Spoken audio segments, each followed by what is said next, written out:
It looks like DLC. It looks like DLC. It looks like DLC. It looks like DLC. It looks like DLC. It looks like DLC. Yo, what is good, people, man? It's your boy Persona Gaming with Persona, one half of the What's Up PlayStation podcast crew. How y'all feeling today, man? Hope you guys are happy, healthy, and safe. Happy Tuesday, man, and welcome to the When Persona Speaks show. I appreciate everybody for being here, man, rocking out with your boy. Rocking out with the channel, rocking out with the content and all that good stuff, man. It's good to be here, man. You know, definitely had to do a When Persona Speaks show this week, man. A lot of things to talk about, man. It's going to be a lot of things that we do talk about. But before we get into anything, listen. If you're at work, I hope I could get you through your work day. If you're on your way home from work or school, hopefully I could get you through your commute home. If you're at home cooking dinner, doing homework with the kids, hopefully I could get you through your session. Listen, you might be taking a shower. I don't know. Cleanliness is closer to godliness. Listen, you might be having matters with a significant other. I don't know. I don't know. I just appreciate you putting me on. Yo, listen, guys. Yo, can we vibe out for a minute? Let's vibe out, man. It's been a minute. It's been a while. Yo, shout out to everybody in the chat, man. Yo, put a 1 in the chat if you're feeling great. Put a 2 in the chat if you're feeling okay. And put a 3 in the chat if you're not feeling that good at all. But I got to be honest. If you're at a 3, we want to get you to at least a 2 by the end of the show. At least a 2. At least a 2. I see the ones, dippity do. I see a 2. We're going to try to get that to a 1, dip. We're going to try. I see the ones. I see the ones. I see the 2s. Yo, shout out to everybody here. Yo, Blackbeard in the building. Blackbeard, what's good with you, bro? Mass Produce, Killer Cam for show. Tool Man, Gian the Don, Foxing Around, Kelvin Smith, Barry in the building. Shout out to my bro, Barry, 43 months is a member of Whoops. I was going to say Whoops Nation. A member on the channel, The Warriors. I'm going to change the name. That's one thing I'm going to do. That's a goal of mine. Is I do want to change the name and get some new email. I need a new artist though, because the artists that I would go to, they're gone. Like I don't know what happens to them. So I do want to get new emotes and change up the naming convention of the membership. But shout out to Barry, 43 months as a member on the channel. Jay Holyfield, what's going on with you, man? Appreciate you. Sly 0131, what's going on with you, man? Outside Gaming Night, what's good? D Truth, Kyle, what's up, man? Appreciate you. Team Charlie in the building. Hi, Persona. My birthday is today, so the Game Awards can't get me down. My girl got me another pug, a dog. So now I have 2, and of course that sweet PS5 Pro. 3 of us just chilling, tuning in. Hey, shout out to you, Team Charlie. I appreciate. First of all, congrats, happy birthday. Right? You know, round of applause for Charlie. Round of applause. You understand? Happy birthday, Charlie. And congrats on seeing another year. You know, hopefully many more years to come. And your new dog, man. Shout out to the new dog, a pug, man. Pugs are cute. So that's what's up, man. Shout out to you, Charlie, man. Happy birthday, man. And shout out to the pug. Shout out to the dogs. Shout out to all of you guys watching. Appreciate y'all. Who else? Yo, Gamer Boy, what's going on with you, man? I appreciate you. Yo, Lika, what's good, man? Appreciate you. Who else is here? Dion 78, what's good? Dion, Captain Ply, what's going on with you, man? Appreciate everybody in the chat, man. I appreciate y'all. Another round of applause for the folks in the chat.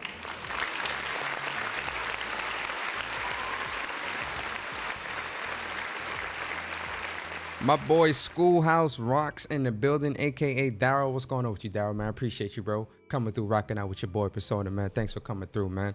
Yo, can we vibe out for a minute, guys? I'm feeling good, you understand? It's a Tuesday. It's a great day. I'm close to the Lego Horizon Platinum. I'm like literally 1 trophy away. I got to grind these levels, and I'm close to finishing up the last 2 characters. So, you know, right after this show, we're going to jump back on there and real quick, and we're going to get that plat. It shouldn't take me no more than like 45 minutes, honestly, to grind the rest of those levels in Lego Horizon. But Lego Horizon it's an okay game. It's a cool game. I gave it a 7 out of 10. I think it's an alright game. You know, it ain't the greatest thing since sliced bread. You understand? But it's alright, man. It's alright for what they trying to do. It's alright. You know, I'm cool with it, man. It's alright, man. It's alright.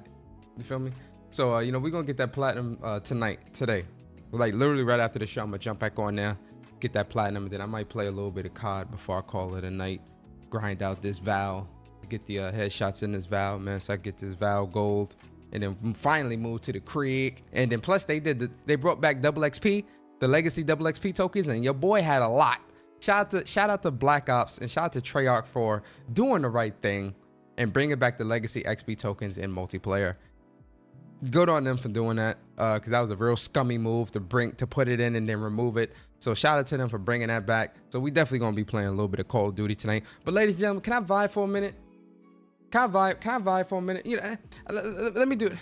Can I vibe for a minute? Can your boy vibe for a minute? Let's vibe for just a few minutes. Just a few minutes. Oh, hold on. That's loud as shit. That is loud as shit. I can tell it's loud. Is it this one? Yes, this one. There we go.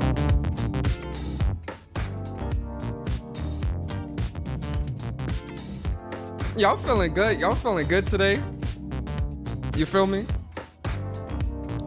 It's a great time to be a gamer. A lot of great games. You got Dragon Quest, you got Lego Horizon, you got Dragon Age, Call of Duty, Yeez. I'm feeling good, man. And then we got DLC being nominated as GOTY. Yo, shout out to everybody in the chat, man. Yo, Damien, what up, man? Ice Queen, Mary, Prince Philip. Shout out to everybody here, man. I appreciate y'all. Yo, I just saw the news with that too. Portal cloud streaming. Akiran, what's good, man? I'm feeling good, man. Give the people some time to get in here too, man, you know? Yo, Nix, what's good, man?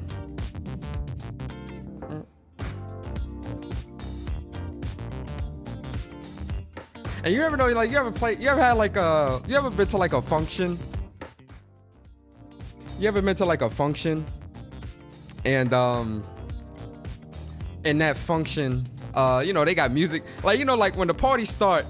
So if a party start at 6 o'clock, it really don't start till 9.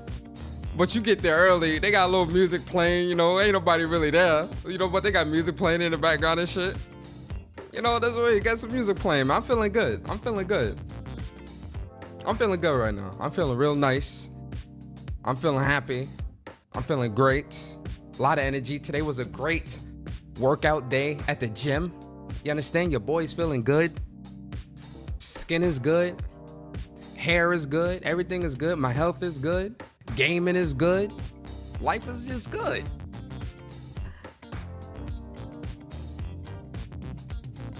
DLC being GOTY is like Xbox being a console of the channel. Hey, yo, y'all wild. Y'all wild out here. Yeah, I like this song too, man. That's my song. I like that song. All right. But yeah, I did see the Portal streaming, the Portal streaming. I think that's a big thing as well, man. Shout out to PlayStation for dropping that update. Where now you'll be able to stream PlayStation 5 games via the cloud on your PlayStation Portal. 120 plus games. That's a good thing. Good on PlayStation dropping that.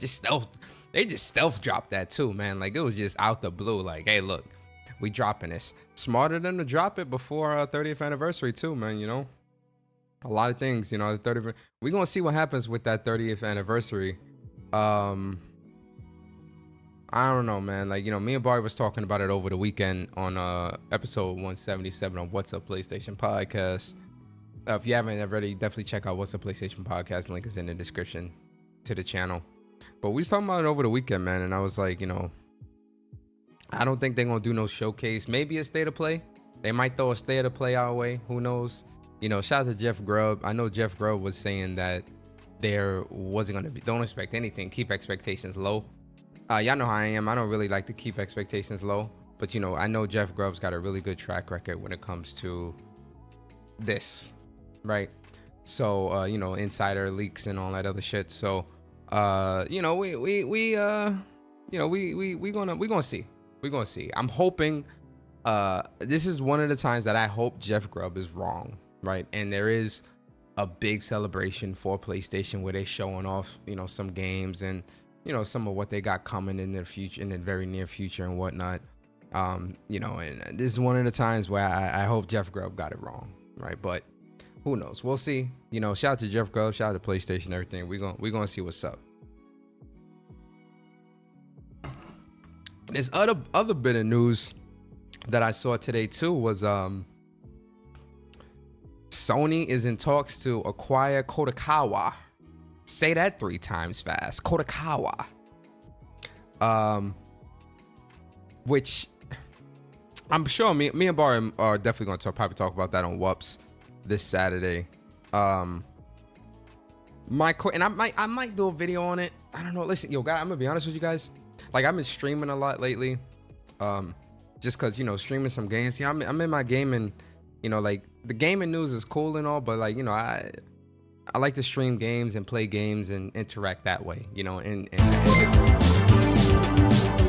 that shit is loud as hell in my ear. Lord have mercy. That joint was loud as shit in my ear. It scared the hell out of me. But, you know, streaming games and whatnot is kind of like, you know, what I like to do, man. Get the community, you know, play with the community, you know, do community game nights and all that other stuff. Stream some games. I might start streaming more story-driven games as well, like playthroughs, let's plays and stuff like that. That's something that I've been wanting to get back to for a while, outside of just streaming like multiplayer games and stuff like that. Start doing like actual full playthroughs of games again. I might start with I don't know, Horizon, maybe God of War, maybe Spider-Man, maybe Last of Us Part 2, right? Because it's funny, I've streamed Last of Us Part 1 like 3 separate times, grounded too, on my channel. I have never streamed a full playthrough of Last of Us Part 2. And it's been a while since I've played through the story of Last of Us Part 2. So I might do a full grounded playthrough of Last of Us Part 2 remaster on the PS5 Pro. Probably around New Year's, like around January or something like that. I might do that. But, you know, Last of Us is one of my favorite series of all time. So, you know, I definitely need to do a full playthrough of the second game in order to, you know, get that out there. You feel me? Yo, shout out to everybody here, man. Appreciate y'all. See everybody getting in. Yo, Cloud Strife, what's good, man? Appreciate you. Das Mises, what up, man? It was a good rainy day, rainy lay on the couch type of day for me. That's what's up, Captain Ply. That ain't nothing wrong with that, man. Sometimes you need to relax, decompress, de-stress and whatnot, man. So, you know, and listen, rainy days is meant to be lazy days, in my opinion. If it's raining outside, 9 times out of 10, your boy ain't trying to go nowhere. You know, if I gotta go somewhere, cause I gotta handle some business or something, or I gotta, you know, go to the office or whatever, obviously responsibilities take precedence of that. But if I can help not going anywhere and just chilling in on the couch or whatever, playing some games, rainy weather is gaming, prime time gaming weather, movie watching weather, baby making weather, and all that good stuff, right? So if I can help it, I try to, you know, chill. But if I gotta go out, I go out, right? But yeah, man, shout out to everybody here, man. I appreciate y'all so much coming through, rocking out with your boy. You know, it means a lot. It means a lot getting everybody to come through. So, yo, listen, y'all see the title of the show, man. Should DLC be nominated for GOTY and live voting? We definitely gonna talk about those things. Yo, Raze, what's up? Shout out to you, Raze. Baby making, absolutely. Listen, yo, Kratos, I don't know if I said what's up to you, Kratos. Kratos, what's good, man? Absolutely. Rainy days, that's baby making weather, man. Absolutely. 100%. 100%. 100%. Trust me. I'm sure somebody was conceived on a rainy day in the chat. Trust. Yo, Chuck, what's up, man? And yeah, like I said, with the Sony Kodakawa thing, I might do a video on that. Who knows? I might just save it for WUPS where me and Barrio talk about it. I might even touch on it here after we talk about the DLC nomination stuff and live voting and whatnot. Yo, Teasy, what's good, bro? Appreciate you, man, coming through. Damien laughing because one of his kids was probably conceived on a rainy day. That's why he laughing. That's why Damien laughing. Damien's laughing because one of his children was probably conceived on a rainy day. I'm telling y'all, rainy days are that's prime time baby making weather. because you ain't trying to go out. You feel rain makes you feel really relaxed and comfortable, and you know you're in the house, you're in your house clothes, and it's all that. Listen, you understand? I knocked down a couple during the rain on a rainy day. I know. But yo, Bats, what's good? Bats, what's going on with you, man? I appreciate you. We'll probably talk briefly about the Kodakawa stuff. Briefly. But I do want to talk about the DLC, the whole DLC stuff, and then we'll do our live voting like we always do every year. We do it every year, guys. For those that might be new to my channel, every single year we do live voting, talk about the nominees and the nominations and give my thoughts on certain things. We do that every single year here on my channel. So this is nothing new. So we're gonna definitely see what's up. But I do want to talk about this whole DLC. Talk about this whole DLC thing. It looks like DLC. We gotta talk about it, man. It looks like DLC. We gotta talk about it, man. We gotta talk about it because ooh wee. Who would have thought? Who would have thunk? Who would have thunk it? Who the hell would have thunk it? So shout out to Jeff Keighley. Jeff Keighley revealed the nominations yesterday for all the categories, and what had people skeptical in thinking that Shadow of the Earth Tree was going to be in Game of the Year or in some of these categories was the fact that another article had came out, an FAQ had came out where Keighley added into the FAQ or the Game Awards. I don't want to just put it all on Keighley. You feel me? We gonna let me get to it real quick. Sorry guys. I should be more prepared. I know y'all are Persona. Every time I come to your channel, you're not prepared. I'm prepared, guys. I'm prepared, I promise. So, the article came, it came out through the FAQ about DLC. So this was added in, and it was pretty much saying, are DLCs, expansion packs, and remakes, remasters eligible? Eligible, I mean, as in being eligible to be nominated. I don't want to necessarily say nominated for Game of the Year, but just eligible to be nominated for anything, clearly. And it says the Game Awards aims to recognize the best creative and technical work each year, irrespective of the format of that content's release. Expansion packs, new game seasons, DLCs, remakes, remasters are eligible in all categories if the jury deems the new creative and technical work to be worthy of a nomination.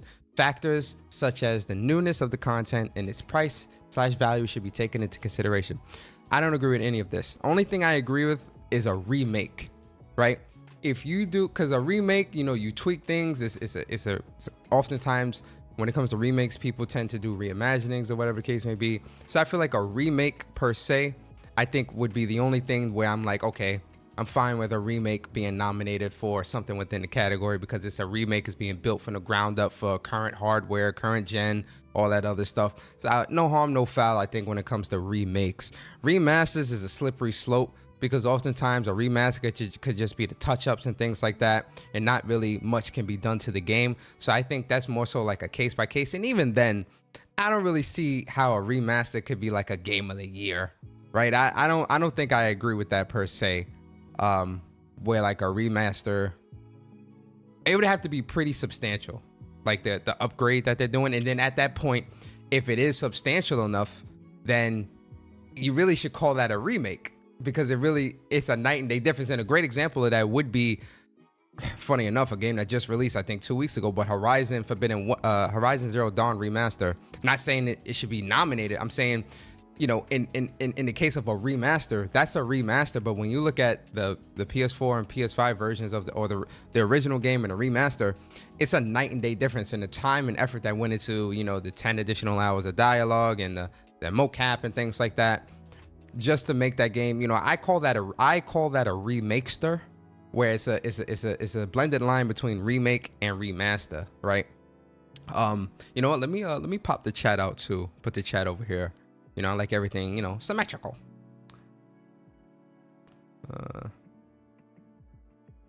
Symmetrical. So I can see you guys, what you guys are saying while because my camera's here. The second monitor isn't really it. Just everything it's better this way, right? So that's kind of where I feel like remaster, it gets into a slippery slope. It gets into a little bit of a slippery slope where it's like, it depends. It really, really does depend. And even then, I still would be a little apprehensive depending on, again, the kind and caliber of remake that it is. Yo, Stardust, what's good? Appreciate you pulling up. Shout out to everybody here, man. Bird, what up, bro? Shout out to my boy Bird. Appreciate you. Where is Lay? Lay, what's good? Did anyone forget that? Wait, I can't read. Jeez.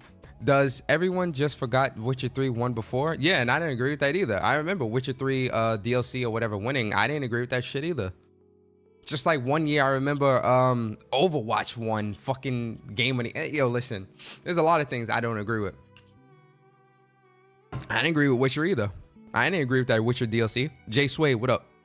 Big hardcore gamer. Byron Cutler, what up? Shout out to everybody in the chat. Another round of applause for the folks in the chat.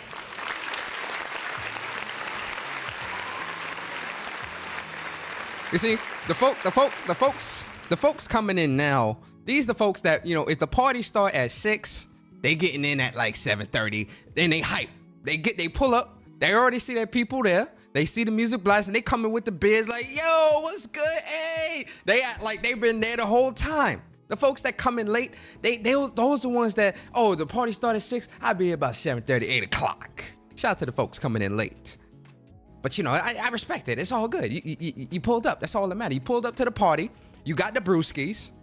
Hopefully you got a couple nice looking honeys with you. You understand? And we good. We good. Bring some food too. Bring some wings. You understand? As long as you got the wings and the booze, we good. But shout out to y'all, man. Persona, why aren't you and Jay Barry on the list for streamers of the year? It's rigged. I mean, listen, man. Me and Bari, Trap House, what's good, bro? Shout out to my boy Trap. Yo, Tox, what's good, man? The reason, me and Baltimore's, what's good? Yo, Baltimore MVP, I ain't seen you in a minute, bro. Shout out to you, Baltimore. I hope you good, man. Hope everybody good. Michael Meridian, what up, man? Me and Bari not on the streamer of the year. I mean, we're not big. Me and Bari aren't big enough, I think, for that. Like as grateful as we are for our community and stuff like that. These people on there probably got like hundreds of thousands or whatever. I don't know. Like I don't really know. I don't know like who all those people on there, but we're not really big enough for that, I guess. I don't know. But when it comes to this whole DLC situation, once I saw this, I knew for a fact Shadow the Erdtree was gonna be there. I knew. Once I seen this, I shook my head because I was like, I already know. I see the play. I see the setup. I see the play. I see what's going on. It's a wash. You setting up. So we saw this or whatever, and rightfully so, as expected. I saw folk, let's look at the nominations now. Oh no, not yet. Not that one. Sorry, this one. And lo and behold, nominations was yesterday, and Game of the Year, you got Astrobot, Balatro, Black Myth Wukong, Elden Ring Shadow the Erdtree, Final Fantasy VII Rebirth, Mecha 4, Refantazio. Listen, you know what? This is something I've been wanting to do for a minute too. Let me look at this Balatro. Shit real quick, because I don't know what the BALA Balatro gameplay. Hold up, man. Hold up. I need to see like what the hell this game is, because I mean no disrespect, because people were telling me it's a card game or something like that, and I'm like, okay, but like Game of the Year, like is it doing anything special? Like what like what about this? Yo, listen, I fuck with all the devs, man. Like everybody's creativity, and it's like because obviously when you critical of things, sometimes people get very it could be taken the wrong way. I'm not here to say that this is a good or bad game, right? Because I've never played it, so I don't know. I can't really speak to how good the game is, right? So obviously, it being in the game of the year means that it's got to be interesting to some degree to be in game of the year.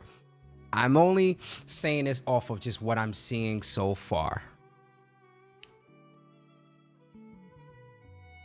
No. No. No.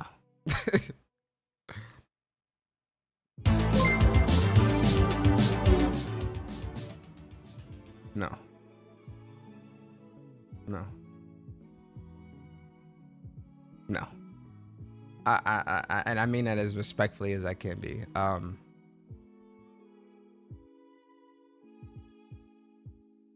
No.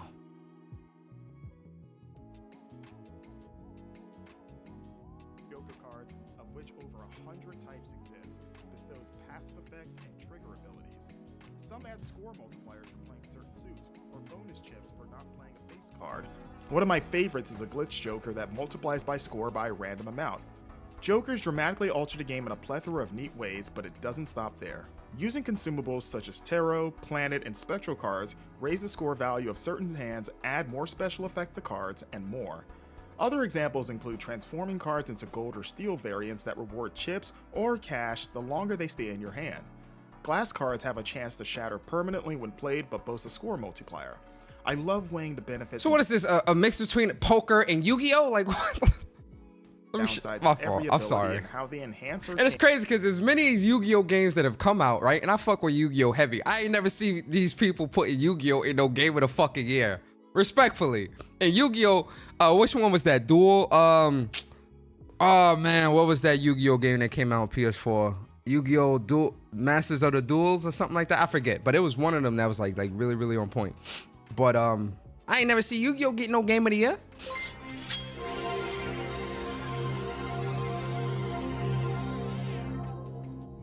change my existing lineup. I'm constantly evolving my strategy even when I settle into a winning formula. Balatro never overwhelms players with too many options at once, and your strength grows at a steady pace. I also appreciate how these mechanics add whimsy and absurdity to a card game I usually associate with blank staring and financial ruin. Ayo, listen, man. Ayo, look, man. Look. Listen. Chat. Gamers. We gotta knock it the fuck off, man. We gotta knock it off, man. We gotta knock it off. Yo, game media. We gotta knock it off, man. The result is a wildly fun roguelike that's hard to put down. With so many combinations of loadouts, discovering new jokers and other cards leads to thrilling experimentation. Many effects complement each other, sometimes in unexpected ways, allowing for a variety of strategies I'm still uncovering. Balatro's flexibility lets players try many different deck building styles, whether you build a deck consisting of one or two suits, or one that emphasizes face cards. I once made a deck that facilitated creating high-scoring straight flushes as often as possible. Everything feels viable with the right skill and luck. So it's a mix between, what I'm getting from this is a mix between like poker or Texas Hold'em or whatever, and Yu-Gi-Oh! And Uno. Well, not Uno, but spades. A mix between, yeah, screw it, I'll say spades because you got multiple jokers, so that could be a book. So, okay, spades, Yu-Gi-Oh! And poker. That's what I'm getting from this. Am I off base? Am I off base with my assumption, ladies and gentlemen? Spades, poker, and Yu-Gi-Oh! Am I off base? Let me know if I'm off base in the chat. If I'm off base, I'll accept that. Because again, I have no experience with this game, so I can't speak to it from that level. I'm only going off what I'm seeing. That's all I'm saying. Don't beat me up. Yo, Tevin, what's good? Pearly, what's up? We nominate DLCs now. Hey, yo, that's a wild name. We nominate DLCs. What's going on with you? That's why people would just watch DICE or BAFTA awards. This is a sick work. Spades remaster. They about to cut a book. They about to cut a book here. This a book. This considered a book right here. Balatro is almost Vampire Survivors-esque in its satisfying power Vampire Survivors-esque? escalation from playing small hands for decent points to setting off several effects in succession as multipliers rise to the hundreds, causing your score meter to catch fire NBA's Jam style. I love that building a good deck or loadout can earn me thousands of points for playing a simple pair. Everything works together to provide constant dopamine hits. Plus, playing well and trying new cards unlocks additional decks, each with unique beneficial traits, along with new jokers, booster packs, and more.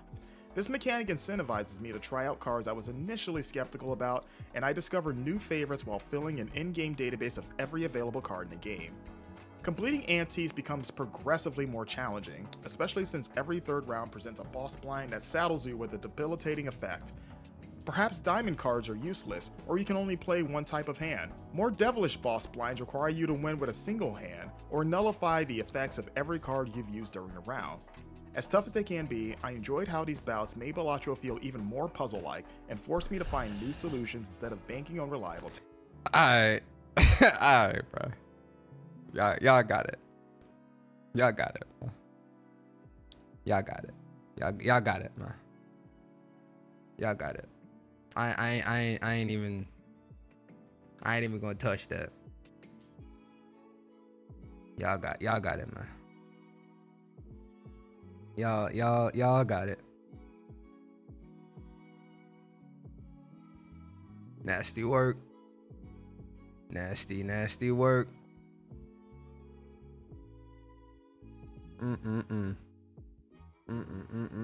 Nasty work. Nasty work. Anyway, back to this.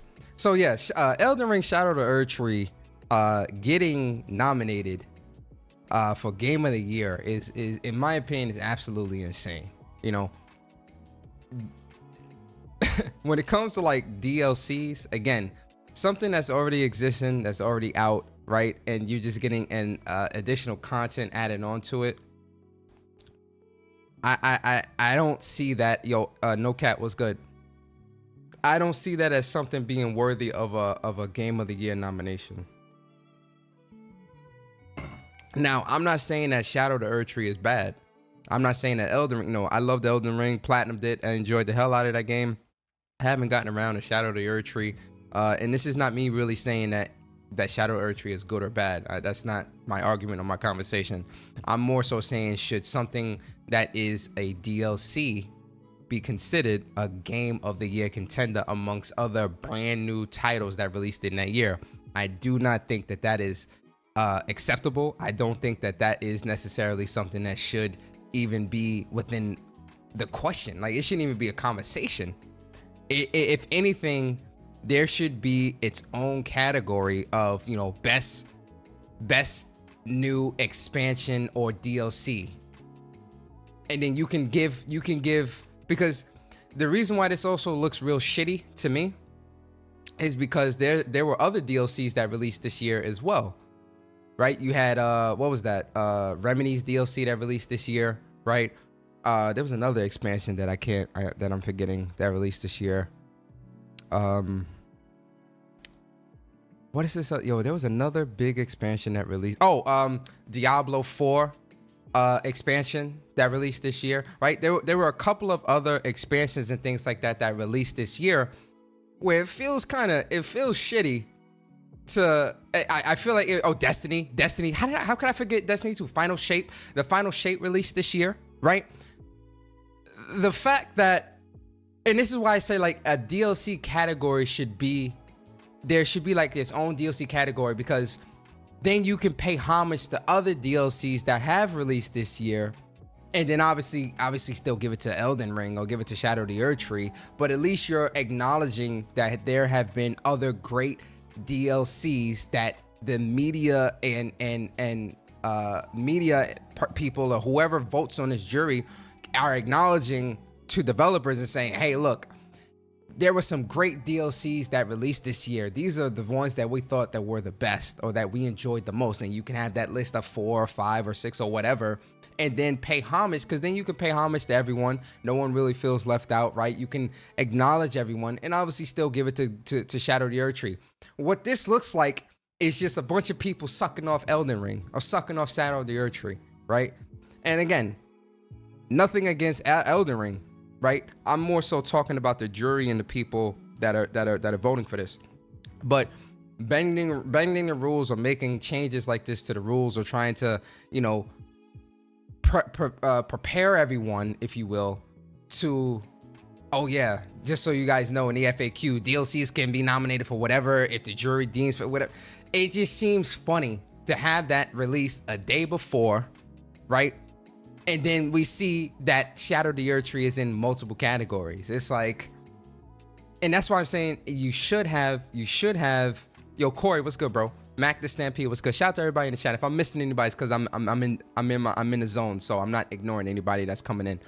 But the point that I'm trying to make is that when it comes to Shadow of the Earth Tree, you know, sure, it's a fantastic DLC. Sure, it's really great. I'm not, again, my argument isn't that. But again, I feel like you should have just added in a DLC category, because if I'm a developer, and this is just me, if I put out a great or a lengthy DLC this year as well, I'll be looking at, well, what about my DLC?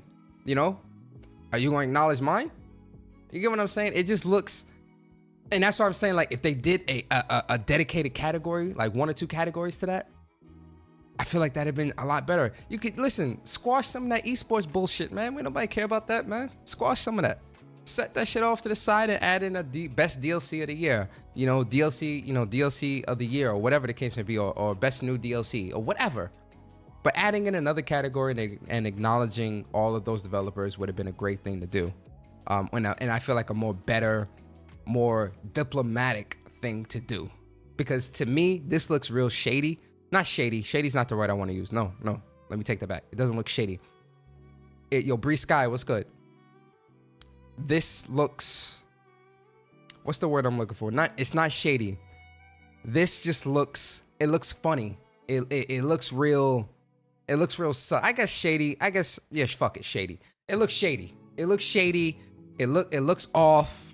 You know, in my opinion, from where I sit, from how I'm looking at it, shifty. Thank you, dippity do. It looks shifty and shady. It looks real shady. It looks real shifty. I don't like that. Real wishy-washy. It's fucked up. Like, it's messed up. I personally feel like it's messed up to do that and not acknowledge other great DLCs coming out in the year that came out this year, because there were quite a few great DLCs that released this year that should be acknowledged as well. So it looks funky. It looks funny. It looks shifty. It looks shady. Whatever words you want to use, that's what it is. And, you know, I know that Keely, you know, I know he's not the one that necessarily is doing the voting, right? And he's not on a jury or nothing like that. So I'm not really here to, I don't want to pile on Keely, right? You know, shout out to Jeff Keely, because, you know, Keely does a lot of great, cool things for the industry and for the community. And, you know, with these events, Summer Game Fest, Gamescom, all this other stuff. So I'm not really here to pile on him. But I will say the way he could have handled this could have definitely been a lot better, right? And it could have been a lot more diplomatic. Like I said, a dedicated DLC category, just add that in, especially since this is the 10th anniversary of the Game Awards. What better time than now for you to add in something like that and let it be something new and something that could be a mainstay in the Game Awards going forward, especially with this being the 10th anniversary. This could have been a cool time to introduce a new category and give praise and pay homage to games with existing with new DLCs and things like that.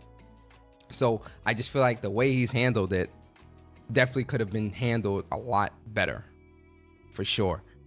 When it comes to the jury and the people that's voting, what games do you play? Yo, man, this gonna sound crazy, yo. What games do y'all?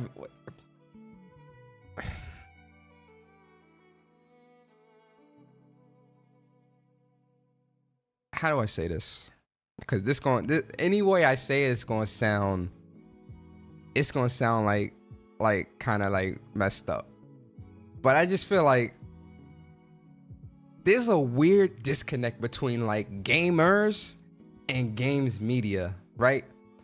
Because, you know, the expectation is for gamers to come together the expectation is for gamers to come together and celebrate in great games that release throughout the year. But then when you look at the nominations and things that are getting nominated from this jury of like, you know, media people, it's like, what the fuck have you been playing all year, right? Obviously, some of the usual ones that should be there, you know, Metaphor, Final Fantasy, Astrobot, Black Myth, Wukong is definitely a surprise. I'm not gonna lie. I feel like Stellar Blade could have been here, whatever. You know, and again, Elden Ring, again, great game, you know, but it being in the game of the year, I don't think it should be there. It should be in its own category and continuing game or whatever. But, you know, Elden Ring, obviously, you know, everyone's played that. Though, you know, Balatro, I honestly don't see the appeal to that personally, right? You know, that's from where I'm sitting. I have no experience with the game, so I can't really speak to that. But like, you can't expect people to kind of like, you know, the expectation is for gamers and everybody to come together, enjoy, you know, enjoying gaming, celebrating gaming and all this other stuff. Then when you look at what some of these media and jury pick, it's like, that's all you played this year? Like there's nothing else you fucking played? You get what I'm saying? Like, let me shut up, man. Let me shut up. I don't know. Like that's how it comes up to me. I feel like there's a disconnect, and I've been saying this for a minute. I feel like there's a disconnect between media and the gamer.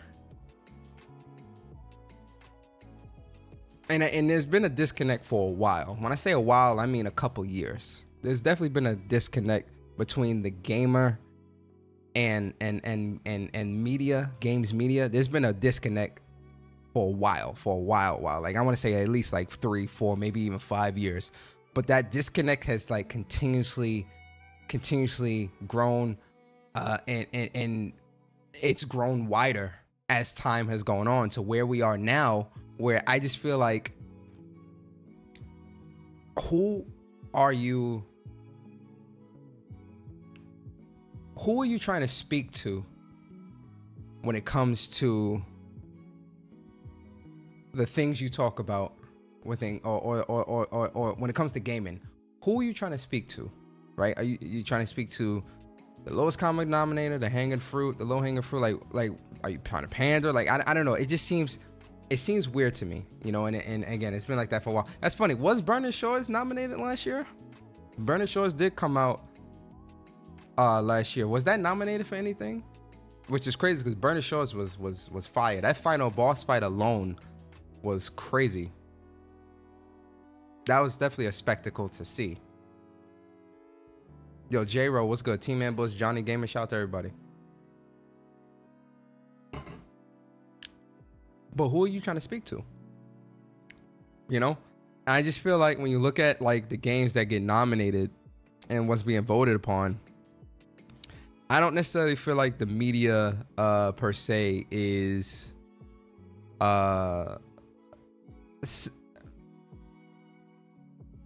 they're not speaking to, or they're not really, listen, they ain't got the right people in the room, man. I'm gonna say it, fuck it. They don't got the right folks in the room with some of this stuff. But you know, who am I? I ain't nobody. I ain't shit.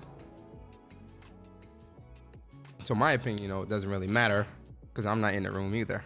But at the end of the day, you know, it just, when you look at nominations, when you look at some of the things that, you know, that you see, is kind of just like, really?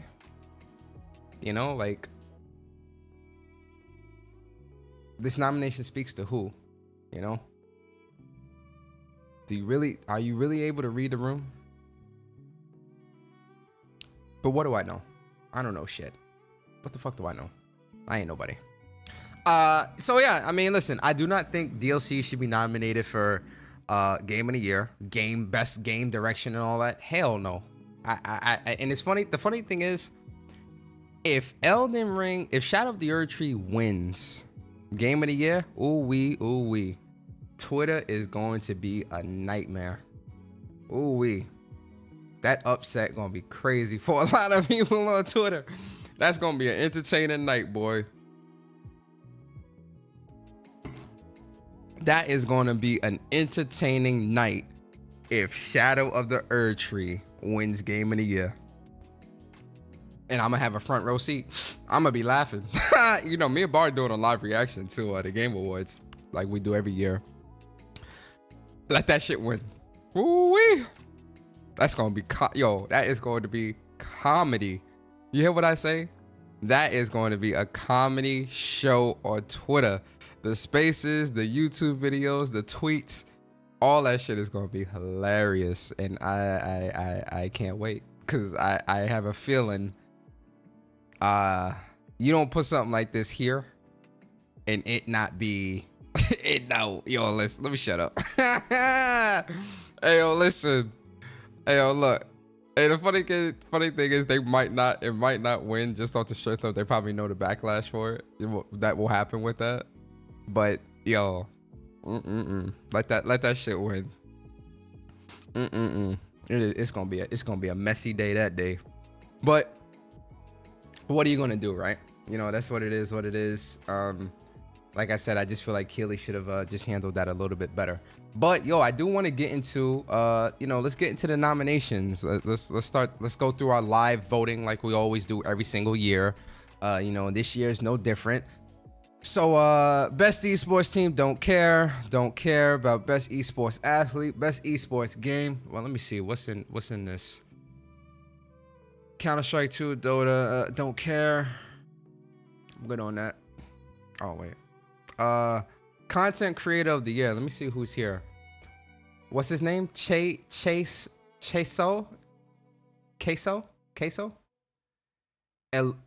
Elowan? Techno Gamers? Typical Gamers? Usada Pecora. Well, I wonder what type of content these people do. Like, are they like let's players, esports? Like, what are they? Do you guys in the chat know any of these? Do you guys know any of these content creators in the chat? Yo, Justin, what's good? Aiko, what's good? I appreciate you, Justin.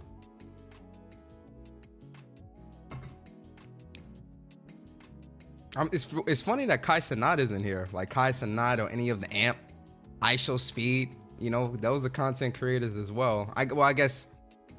Well, not because. Yo, wait, hold up. No. Yo, real talk, Kai Sanat should be here because, he streamed Elden Ring, Shadow of the Earth Tree, I think Blood. He did a lot of great streams this year. It's weird that Kai Sanat isn't here, actually. He should be here. He did a lot of great gaming streams this year that were, like, really huge, over the top, propelled, like, the trajectory and stuff like that. Yo, Aggro, what's good? Elowan is huge in Spain. Okay. So these are like more like international. Some of these are more like international based. Okay. I don't know any of these motherfuckers. I you know what I'm saying? We can't vote on that. Most anticipated game. Let's see. Most anticipated game. We got Death Stranding 2 on the beach, Ghost of Yote, Grand Theft Auto 6, Metroid Prime 4 Beyond, and Monster Hunter Wilds. This is tough. Ladies and gentlemen, this is very tough, very difficult because there are 3 games on this list that I am extremely anticipating. And like they all are at the same level for me. Now, like, well, Persona, the obvious choice is GTA 6. I mean, listen, I'm just as excited for Ghost of Yote and Monster Hunter Wilds as I am for GTA 6. Like those 3 games are all at the same level for me. So this is tough. And listen, if I pick Ghost of Yote, well, Persona. What's the surprise there, Persona? You're a PlayStation fanboy, so of course you're gonna pick Ghost of Yote over GTA 6.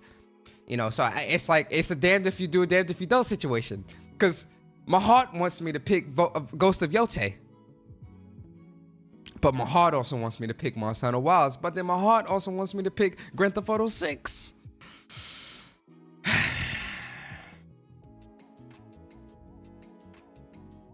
You know what, ladies and gentlemen?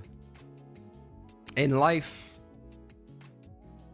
you gotta follow your heart. And my heart goes with Ghost of Yote, man. I know. Oh, surprise, Persona. Surprise. So, they're so surprising for the fanboy. I know, guys. I know I pissed you off. I know. Listen, I'm excited as hell for GTA 6. I'm excited as hell for Monster Hunter Wild. But I love Ghost of Tsushima. That's one of PlayStation's best first-party studio games. within the last decade, and I can't wait to see how this sequel or new story is being told. I know, Persona, you're picking Ghost of Yotei over Grand Theft Auto 6? Yes, I am. But I'm also getting Grand Theft Auto 6 day one, collector's editions and all. Sue me! What are you gonna do? Let's continue. Best adaptation. Recognizing outstanding creative work that faithfully and authentically adapts a video game to another entertainment medium. You got Arcane, Fallout, Knuckles, Like a Dragon, Yakuza, and Tomb Raider: The Legend of Lara Croft. Can I be honest with you guys? Put a 1 in the chat if I could be honest with y'all.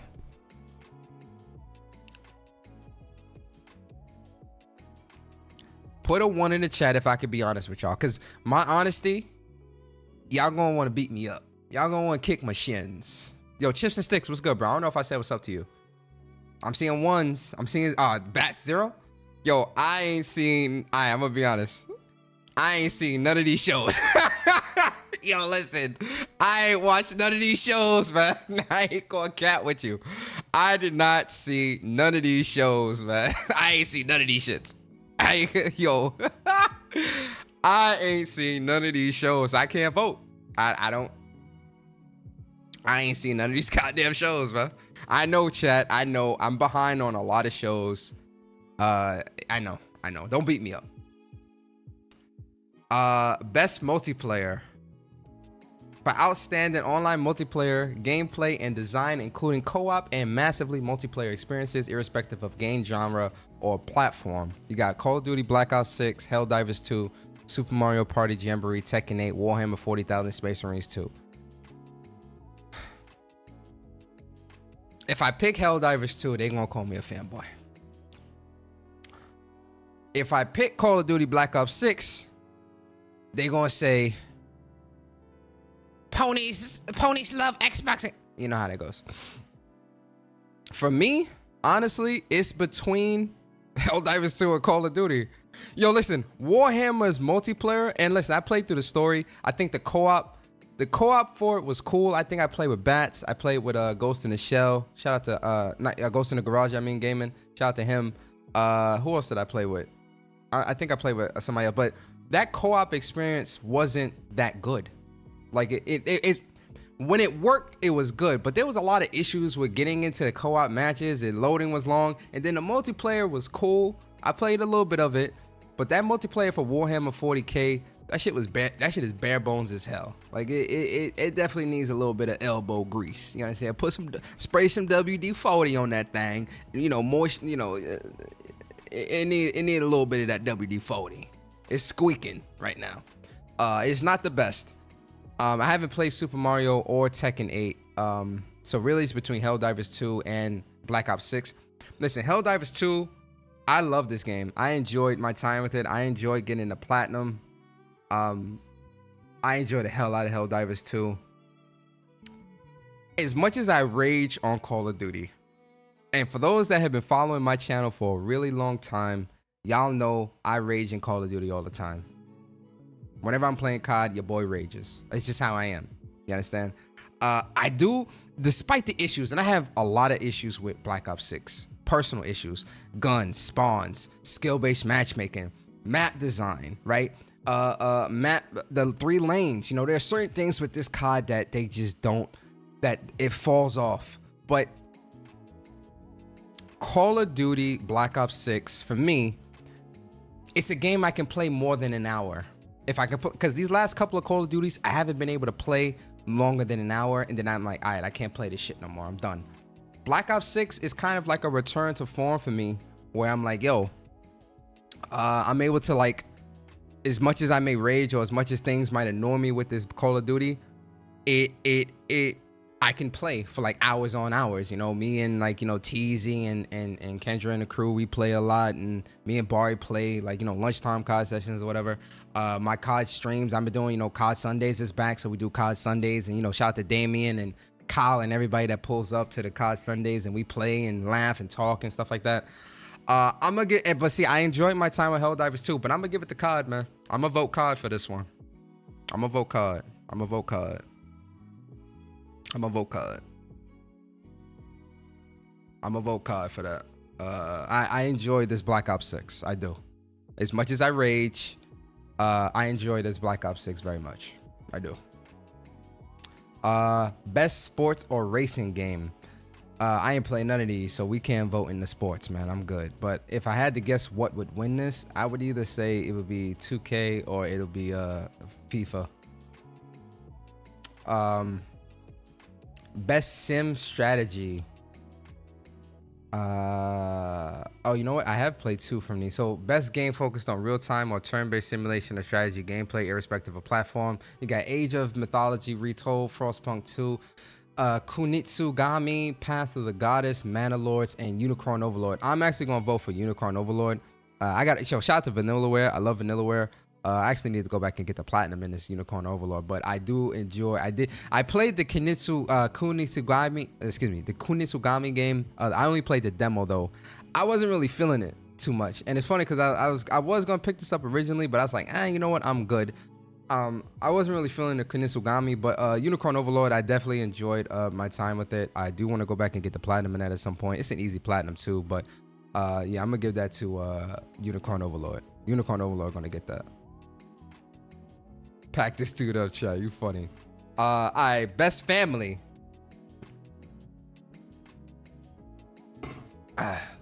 So best family game. For the best game appropriate for family play, irrespective of genre or platform, you got Astrobot, Princess Peach Showtime, Super Mario Party Jamboree, The Legend of Zelda, Echoes of Wisdom, and The Plucky Squire.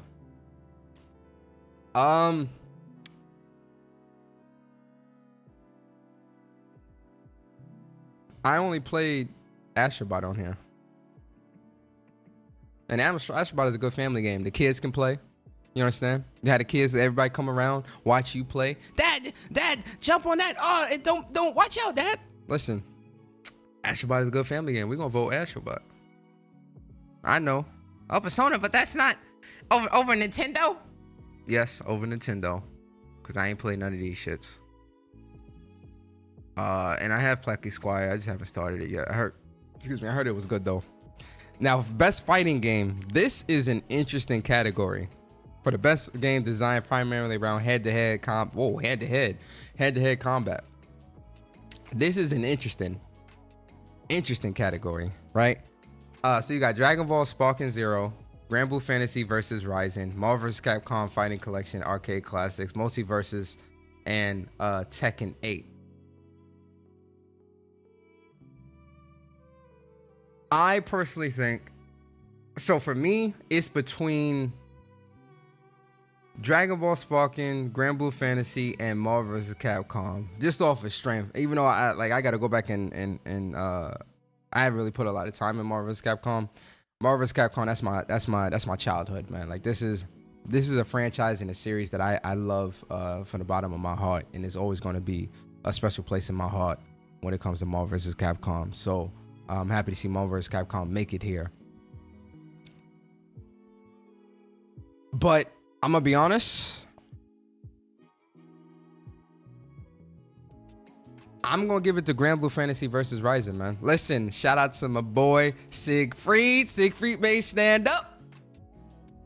Grand Blue Fantasy versus Rising is absolutely great game. I love this fighting game a lot. I love my time with it. Played a lot of rank. I need to get back to it at some point, you know, train up with my boy Siegfried. But I'm gonna give it to Grand Blue Fantasy versus Rising, man, as the best fighting game for this year. I gotta give it to Grand Blue. I know Barry happy as hell too. Barry gonna type in the chat. That's right, you better. Best RPG. This is shit I'm talking about. This the bullshit I'm talking about. Right here. Taking away a RPG slot from something like Ys 10. You understand? What other RPGs came out this year? Let me look at my trophies real quick. Cause now I'm drawing a blank. Let me look at my trophies real quick. You fit to feel me? You know, Dragon Age, Veilguard, which is a great game by the way. Ys 10. Visions of Mana. Bloomtown, A Different Story. This the bullshit I'm talking about. This be the bullshit. Did Astrobot? I mean, did Octopath Traveler 2 come out this year? No, that came out last year. What else? Unicorn Overlord was in strategy. Yeah, Ys 10, Granblue Fantasy Relink, action RPG. Come on, man. Let's cut the bullshit. But this the bullshit I be talking about right here. This right here, the bullshit I be talking about. Who are you speaking to? That's why I asked the question. The disconnect between the media and the gamer. Who are you speaking to? You already got it in Game of the Year. Game direction. This is the bullshit I'm talking about. No Ys 10? No Visions of Mana? Y'all ain't play those games either? Crazy. Absolutely. Persona 3 Reloaded, which is a remake. Which, you know, a lot of people love that game as well. Crazy. Absolutely crazy. Disgusting. But we got Dragon's Dogma 2, Elden Ring Shadow of the Earth Tree, Final Fantasy 7 Rebirth, Like a Dragon, Infinite Wealth, Metaphor, Refantazio. I'm gonna give it to Final Fantasy. Final Fantasy 7 Rebirth is absolutely a phenomenal game. This game is absolutely incredible. For some reason, I feel like Metaphor is gonna win it though. Yeah, I feel like Metaphor is probably gonna take that. Metaphor is gonna get that for sure. Best action adventure. For the best action adventure game combining combat with traversal and puzzle solving. J Barry, those are your truths. What Barry say? The truth hurts, bats. What the truth? Oh yeah, no, Granblue Fantasy, yeah, it's definitely one of the best games. All right, so best action adventure. We got Astrobot, Prince of Persia: The Lost Crown, Silent Hill 2, Star Wars Outlaws. I don't know about that. No. And The Legend of Zelda: Echoes of Wisdom. I don't know about that. Star Wars Outlaws. No. I haven't booted it up on a pro yet, but no. No. For me, this is an easy Astrobot. Although Prince of Persia: The Lost Crown, I did enjoy the combat, traversal, puzzle solving in this as well. This was a good Metroidvania style game. For me, it's between Astrobot and Prince of Persia, but I enjoyed Astrobot a little bit more.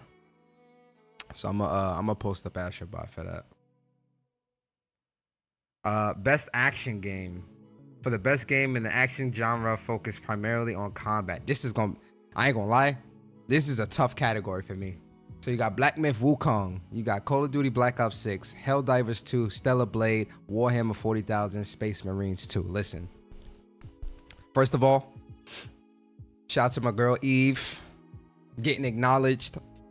Best action game, right? Shout out to Shift Up, out here putting out greatness with Stellar Blade. A great game, great combat, and it ain't great just because of the aesthetic of Eve, right? That's such a cop-out.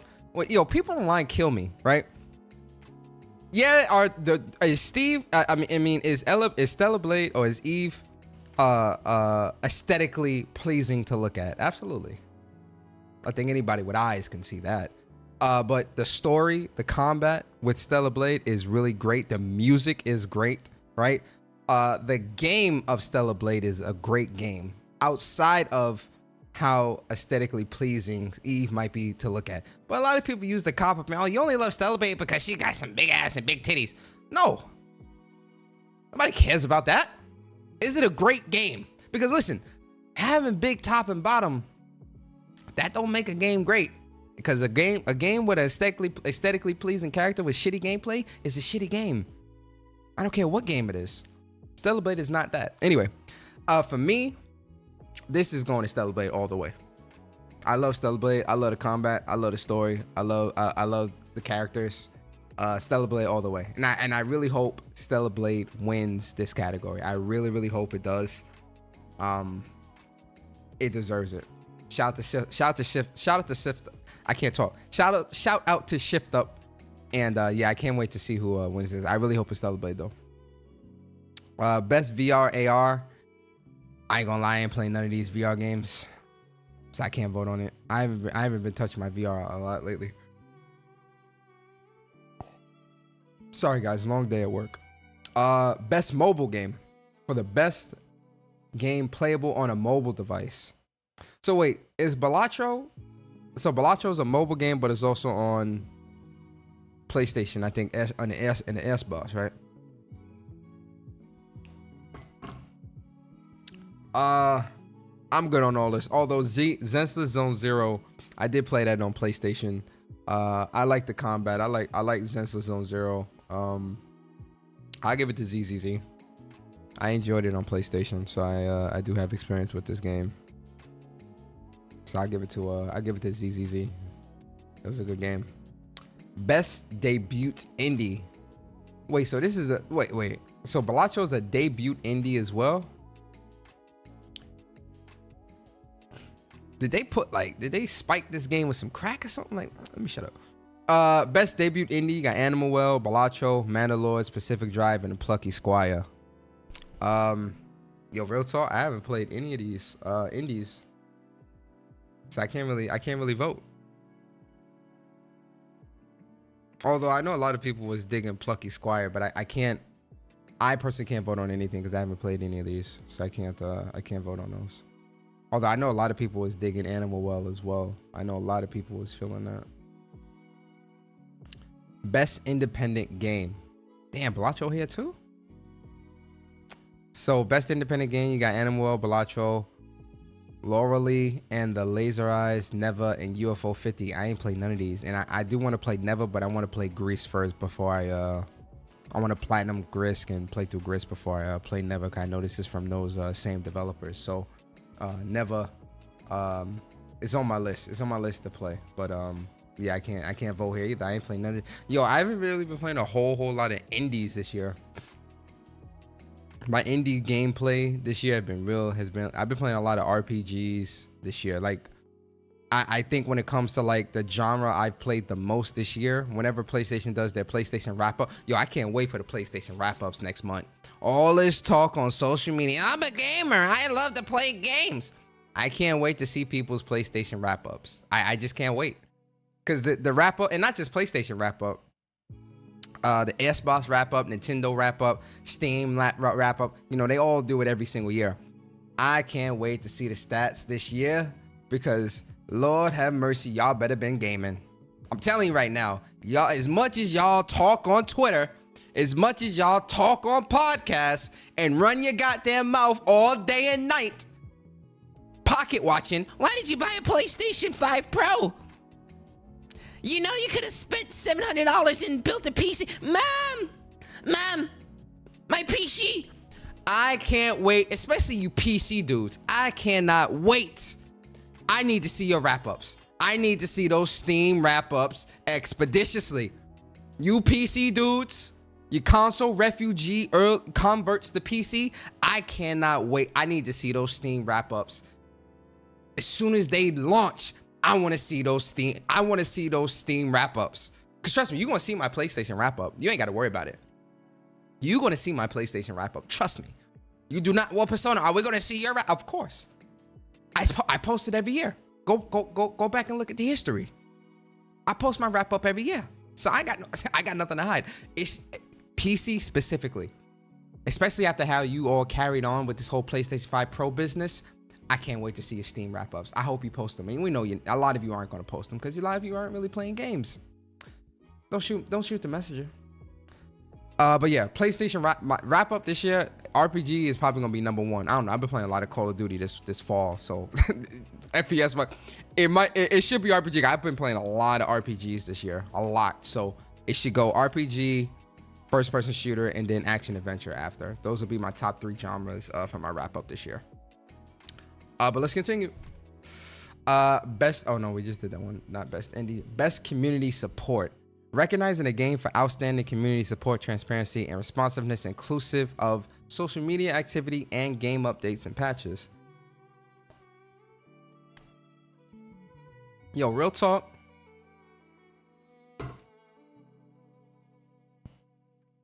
This category really belongs to 3 games, in my opinion. based off the description of this category. Final Fantasy 14, shout out to my boy Yoshi P. Helldivers 2, Arrowhead was very responsive, very upfront about, you know, updates and fixing the game at the launch and even after the fact and posting up, like, you know, what had comment and stuff like that. They did really good with that. So Helldivers 2 and No Man's Sky. When you see how No Man's Sky launched 10 plus years ago to where it's at now and the updates and support they just did, and then the update they just did where now this game is in 8K on the Pro. No Man's Sky, absolutely. Of this games, I feel like No Man's Sky should win this. I haven't played No Man's Sky in years though, right? It's been a long time. So I'm going to give it to, I'm going to give it to No Man's Sky for this. Shout out to Sean Murray. They deserve it. Let them get that. Although I feel like Final Fantasy 14 is going to win that. Either Baldur's Gate, Final Fantasy, or Helldivers 2. No Man's Sky deserved it, man. You know for a fact, yeah, they've been supporting that game heavy, updating the hell out. It's not even the same game anymore. Like, shout out to No Man's Sky, man. They've been doing really good with what they do with that. Ice Spice and Fortnite. Oh yeah, that's right. I see that on the stream when I was streaming on Sunday. I was like, yo, Ice Spice is in Fortnite. Yo, Fortnite know how to panda, boy. Best ongoing game. Awarded to a game for outstanding development of ongoing content that evolves the player experience over time. You got Destiny 2, Diablo 4, Final Fantasy 14, Fortnite, and Helldivers 2. For me, it's going to go to Destiny. I love the Final Shape. I enjoyed my time with Final Shape. And I think it was a great send-off of the story, the characters. I enjoyed Final Shape very much, so I'm giving it to Destiny. Games for Impact. For a thought-provoking game with a pro-social meaning or message. You got Closer, The Distance, Indica, Never, Life is Strange, Double Exposure, Senua Sacrifice. Senua Saga, Hellblade 2, and Tales of Kenzira Zao. I haven't started Life is Strange, Double Exposure yet. But if I know Life is Strange, I know that Life is Strange is probably gonna, Life is Strange might win that, but I think Hellblade 2 might. Hellblade 2. Tales of Kenzira Zao, I gotta finish that, but that was it was pretty cool, like the meaning behind it with his, with his dad's death and trying to, come into his own and whatnot. I thought that was a pretty good premise when it comes to Tales of Kenzira Zao as well. I haven't played Closer to Distance, Indica, or Never, so I can't really speak to those.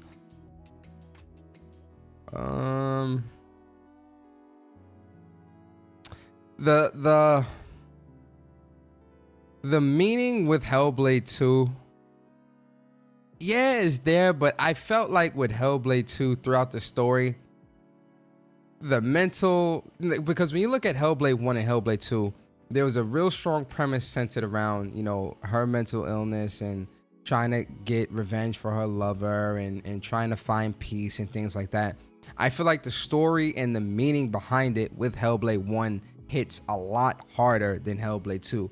Hellblade 2, it just feels like Senua is just going through the motions. Like, it's not, but there is no, in my opinion, there is no good follow through or good pay through throughout the story. The ending was cool, right? But then when you see everything that happens between the beginning of the game and the ending, it's kind of like, I don't know. It just didn't, they didn't tie that knot as well. I'm not gonna vote on this one because I don't really have it. I'm not gonna vote. Not on that one. Innovation and accessibility. Recognizing software and hardware that is pushing the medium forward by adding features, technology, and content to help games be played and enjoyed by an even wider audience. Call of Duty, Black Ops 6, Diablo 4, Dragon Age, The Veilguard, Prince of Persia, The Lost Crown, Star Wars Outlaws. You know who's gonna win? You know who wins this? Call of Duty Black Ops 6, and I'm gonna tell you why. The reason why Call of Duty wins is because of that dog shit skill-based matchmaking, and whenever you're a lower level, you can take more damage, you spawn behind enemies, it's all this crazy shit that happens in Black Ops 6 that helps the scrubby player and puts them in these easy ass lobbies That's accessibility to me. All this Omni movement and shit that you got in Black Ops 6. But if you're going against a lower level player than you, they take priority regardless of what you do. You can shoot first, you can aim for the head, you can side, you can strafe, you can jump shot, you can do whatever you want. It don't matter. If they're lower level, they gonna get the kill. You understand? And don't get me started on skill-based matchmaking. If you're trash at COD, your stats are gonna be incredible in this game because they're gonna put you in such good lobbies. The God lobbies, we call them. Such good lobbies with such low ping, and when you shoot the gun, the bullets actually hit. You actually get the responsiveness, right? They put you in the God lobbies, the good lobbies. Lower ping, no cheaters or minimal cheaters, right? Everybody's just having fun. How Call of Duty should be played. No, if you're somebody that gets a lot of kills, that's good at the game, you're gonna get put in the worst lobbies. That's accessibility to me. So Call of Duty wins that, 100%. Call of Duty wins it. Like, and they better win innovation and accessibility. Because as far as I'm concerned, skill-based matchmaking, that's an accessibility. That's for scrubby players. That's some scrubby shit, respectfully. But what do I know? Best performance. Award to an individual for voice over acting, motion, and or performance capture. We got Brianna White, Final Fantasy VII Rebirth. This is Aerith. She plays Aerith. Hannah Teal, Life is Strange Double Exposure. That's Max's character. And this is the original voice actress for Max in Life is Strange. The original. This is her in Double Exposure as well. So this is the same one. So shout out to her. Humberly Gonzalez, Star Wars Outlaws. She's Cass. Luke Roberts, Silent Hill, and Melina Juergens in Senua's Sacrifice. Listen, shout out to Melina Juergens because I feel like she does a good job and does a really great Senua. Like, her performance is always really good. The first game, even the second game, I don't like the premise of the story and like how things turned out. I do think that Melina's performance in Hellblade 2 was really, really good. And she always knocks it out the park. She did it in the first game. She did good here as well. But I'm giving it to Aerith, 100%. Without a shadow of doubt, it goes to Aerith. Final Fantasy VII. I mean, come on, let's knock it off. Let's knock it off. Max, I'm sorry. Hannah, I know. Don't beat me up. Hopefully, I can get you on Whoops one day. I gotta get it to Aerith though. Best audio design. Recognizing the best in-game audio and sound design. Asherbot, Call of Duty Black Ops 6, Final Fantasy VII Rebirth, Senua Saga, and Silent Hill.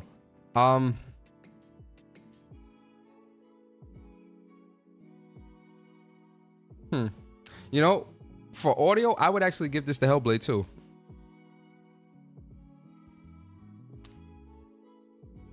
Asherbot's audio was really good. Black Ops audio, it's good. I mean, Treyarch's audio design is always good.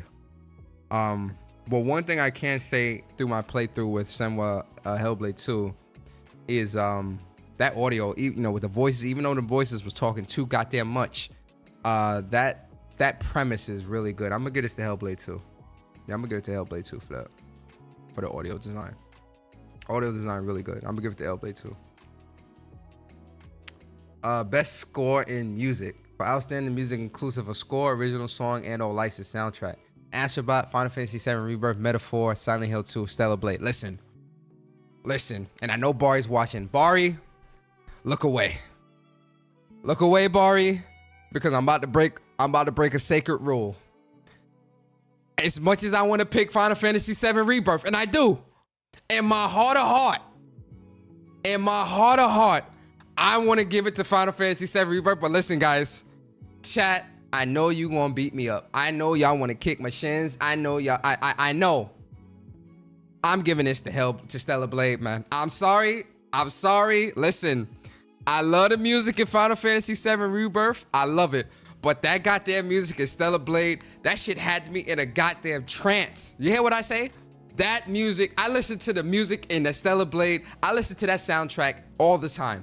When I'm working out, if I'm vibing out, if I'm working, Listen, man, that Stellar Blade soundtrack is top tier. That shit is top tier, and that's no exaggeration. If you have not listened to Stellar Blade soundtrack, go listen to the soundtrack. It's like almost 200 songs.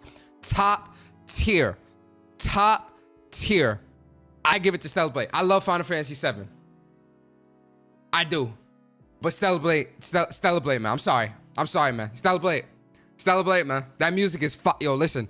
Go listen to Stellar Blade soundtrack. It is absolutely incredible.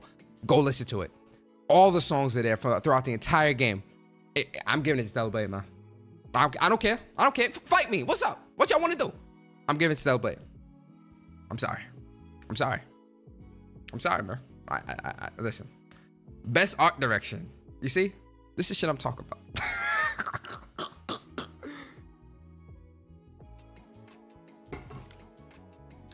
For outstanding creative or technical achievement in artistic design and animation. You see this right here? This is the shit I'm talking about, man. Let me shut up. You got Astrobot, Black Myth Wukong, Elden Ring, Metaphor, and Never.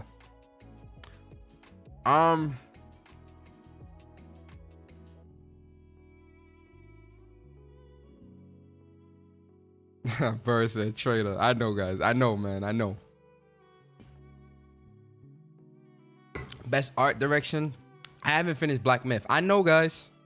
It's on my list. I'm gonna play through it. Probably around Thanksgiving week. I'm gonna start up. Well, I already started Black Myth, but I gotta go back and finish it and platinum it and all that. So I know the chat saying Wukong. Art direction.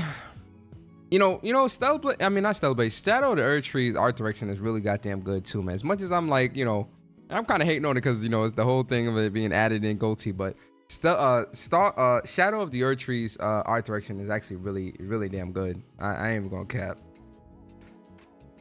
I'm gonna give it to Astrobot. No, I'm not. Metaphor, no. And Never again. I haven't played Never. Although the art direction and the design of those bosses and stuff like that in Wukong are really good. But Astrobot looks really good too, man. Beautiful game.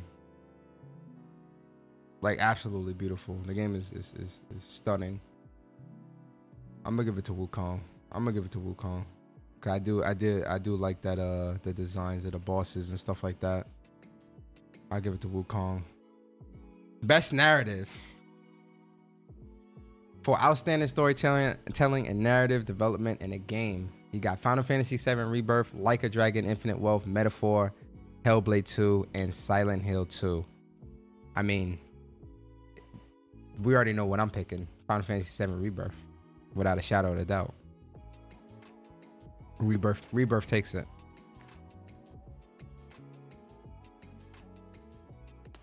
Now we got best game direction.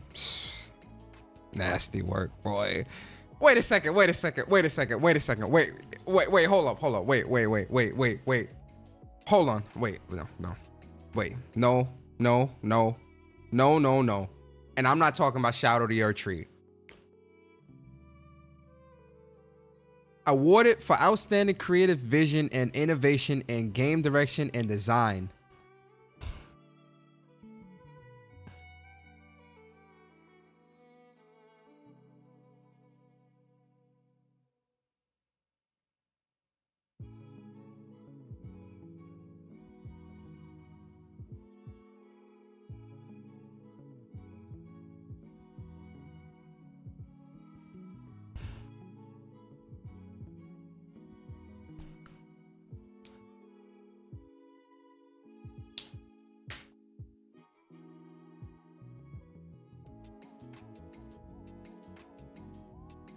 Hey, yo, man, listen. Okay.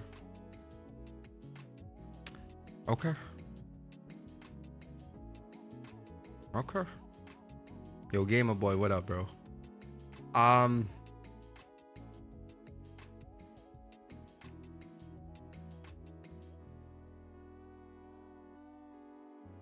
game direction. Game direction and design.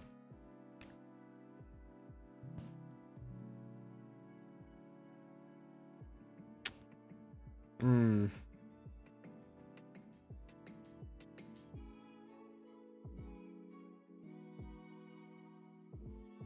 gonna get this to Astrobot. I'm gonna give it to Astrobot. Cause I do like the design of Astrobot is really good. I'm gonna give it to Astrobot on that one. Yeah, I'm gonna give it to Astrobot.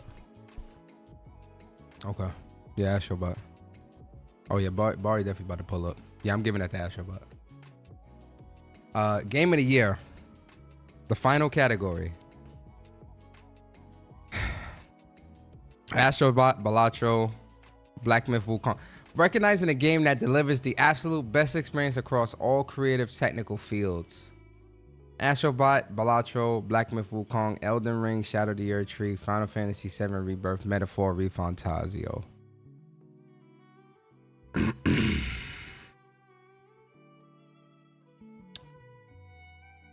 I'll tell you what it ain't for me personally. It ain't Balatro. It ain't Elden Ring. It ain't Metaphor. I haven't beat Black Myth, so I can't, that's kind of 1 foot in, 1 foot out. So for me personally, it's between Final Fantasy VII Rebirth and Astrobot.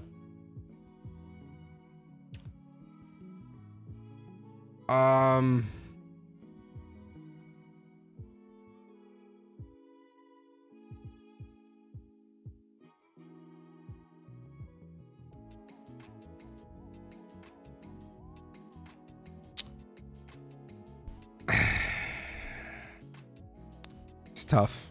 It's tough. It's tough. I love both of these games, but Final Fantasy VII Rebirth it's my childhood, man. Like it's a part of me as a gamer. It shaped me into the gamer that I am. It's a part of our What's Up PlayStation podcast art. I gotta give it to Final Fantasy VII Rebirth. Like it's my game of the year. Rebirth is the game of the year, man. Definitively. Watch Shadow of the Earth Tree win, though. Watch it win. Watch Shadow of the Earth Tree win. Watch. But yeah, Final Fantasy VII Rebirth. I mean, it's incredible. Like it's an incredible, absolutely incredible game with an incredible story. I love it. I love it. I love the Astrobot as well. But when I really think about it, I do put Final Fantasy VII Rebirth above Astrobot as game of the year and games that I enjoyed this year. Astrobot definitely is above that list for me personally. I mean, Final Fantasy VII Rebirth is above Astrobot on my list of like games that I loved, throughout the year, game of the years and things like that. And I think I put like 150, 160 hours in this game. I got to go back and I'm getting the platinum next month for VII Rebirth. So yeah, VII Rebirth, without a shadow of doubt, that's my game of the year in terms of this list, from this list. But let me know in the chat what y'all choosing, man. Who picked? Yo, put up and be on the chat. It's what, 96 people in here? No, it's 100. Okay, it's 100. It's 100 people in here. Be honest. How many of you are putting Elden Ring Shadow of the Earth Tree as your game of the year? Be honest. My fact, because some of y'all might want to be anonymous. So I'm gonna put a poll up. Pause. I'm gonna put a poll up. Let me put a poll up, man. The question is Elden Ring Shadow of the Earth Tree your game of the year? I know some of y'all probably want to be anonymous, so let's start a poll. Some of y'all scared to type in the chat. Y'all scared because y'all don't wanna be exposed. So I'll just do a poll. Whoa, damn, that shit went to no. Hey, yo, that shit went to no 100%. 13 people voted. 22 people voted. Hey, yo. Yo, go and vote. Everybody vote. Cash your ballots. Yo, 6% said yes. Ayo, them 6% are quiet. They not gonna type in the chat. Yo, for the 10%, for the 10% of you that voted yes, type in the chat. If you're not scared, type in the chat and admit that Shadow of the Erd Tree is your game of the year. Go ahead. 10%. I know somebody here. Yo, 10%, 9% of you, 44 votes, 9% said yes. Elden Ring Shadow of the Erd Tree is their game of the year. Come forward. Come forward. Come to the front of the congregation. Come to the front of the congregation. Don't worry. And the mods ain't gonna get at you. I promise. I just want to know who is looking at this game as their game of the year. I'm curious. Yo, Cobb Sanity, I appreciate you for the super chat. He says, let's be real. That looks like a newer version of Solitaire. Yo, you funny. And Viper Reeves, appreciate you. 43 months as a member on the channel, bro. He says, I've been done with the Game Awards and didn't watch it last year. Ever since It Takes Two won, I was out of there. It Takes Two is a cool game, though. That was a really cool game, man. Really fun co-op. Real talk. It Takes Two is a really unique experience and a really fresh take on a co-op experience. I honestly, shout out to It Takes Two, man. Like it was definitely good. It was good, and I'm not surprised it won because that co-op experience is definitely on point. Would you put Dragon Age or Silent Hill instead of Balatro? No, I haven't finished Dragon Age, so I can't say yes to that. And I don't care about Silent Hill, so I personally wouldn't. My personal game of the year list. See, my list changes, man. Give me. I'll do a video on that because I don't want to say a list now because I know that list will probably change. Honestly, I know my game of the year list will change once I play a few of these other games. So December, I'm gonna do. Well, I always do my end of year, year in review videos and live streams where I talk about, year in review for PlayStation, Xbox, PC, Nintendo, and all that. And I'll do my game of the years and all that. So I'll do a dedicated video on my game of the years and why those are my game of the years. The reason I don't want to say it yet is because I know it's going to change. It always changes. If I had to do like 5 games or 6, it's going to change. It changed because then I think of another game like, oh yeah, that game too. Like, so it's like, I really want to sit down and have my definitive list.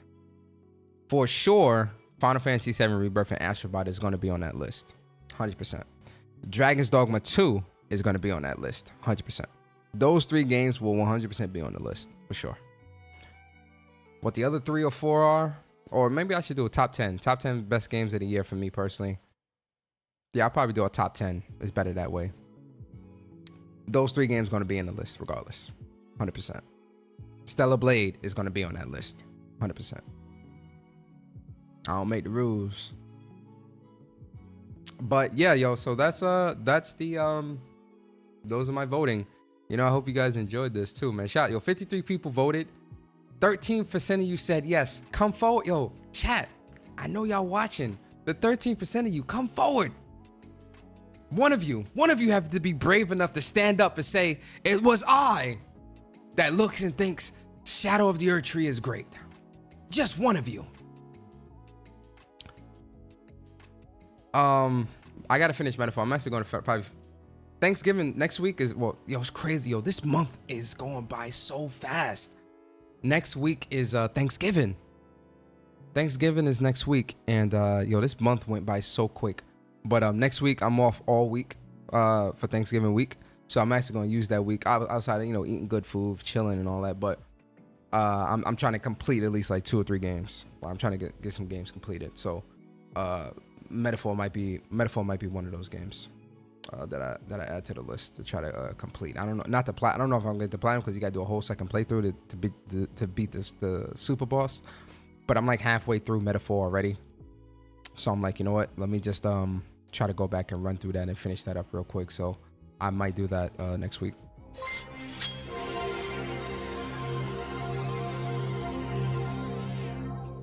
I was a part of the 13%, but I'm not voting for real. So I'm really like 10%. Yo, Viper, word. Shout out to Viper. Yo, Chipstead, I'm a hater, so I voted for Elder. Yo, Chips, you funny, bro. Yo, Dippity Doo, appreciate you for the super chat. It says, I'm okay with expansions and DLCs being nominated for GOTY if it can be bought standalone. However, for remakes, the only exception is if it's a different genre from original, like Rebirth. I don't mind remakes. And I feel like for DLC expansions, nah, man, it needs its own category. And it shouldn't be in no game of the year. Not with all these other full priced ass full games that released this year. Nah, hell no. I don't agree. But yeah, so that's my voting, guys. I hope you guys did enjoy that. Let me touch on this Kodakawa real quick. What time is it? Yeah, I got some time. You know, let's touch on this Kodakawa shit real quick, man. Let's touch on this real quick. Oh, you know, I ain't even gonna talk about that because I was gonna. Nah, never mind. I ain't gonna talk about that. All right, let's talk about this Kodakawa real quick, man. So, rumors came out today that Sony Group is in talks to acquire Kodakawa. Say that 3 times fast. Kodakawa Corporation. Update. Oh, there was an update? Where's the update? A deal could be signed in the coming weeks, sources claim. So Sony Group Corporation is in talks to acquire Kodakawa Corporation, according to the Reuters article report, citing 2 sources familiar with the matter. You know why this is like, you know why I don't believe this to a degree? Well, I don't want to say don't believe it, but why this is like a slippery slope when it comes to acquisitions is because rumors and stuff like this can really either impact in a good way or a negative way the market, right? In most dealings that are happening. So here's the thing. If this is true that it's happening, it's probably already happened. And what do I mean by that? Business happens. I've said this before. Business is always happening and being conducted even while you sleep. Even while you're sleeping, business is being conducted. So if the reports are coming out that, you know, a deal could be signed as good as like next week or a few weeks or whatever, the deal might already be signed. If this is true, like I don't believe this. I don't know if it's true or not, but from the perspective of like acquisitions, I mean, listen, man, you know, because I know a lot of people are saying, well, you know, what about, you know, everybody was against the ABK deal and blah, blah, blah. It's like, yo, listen, acquisitions of any kind, of any caliber, you know, of this size, I would say, or excuse me, of the ABK size, that stuff is kind of crazy because you're eating up a significant portion of the market.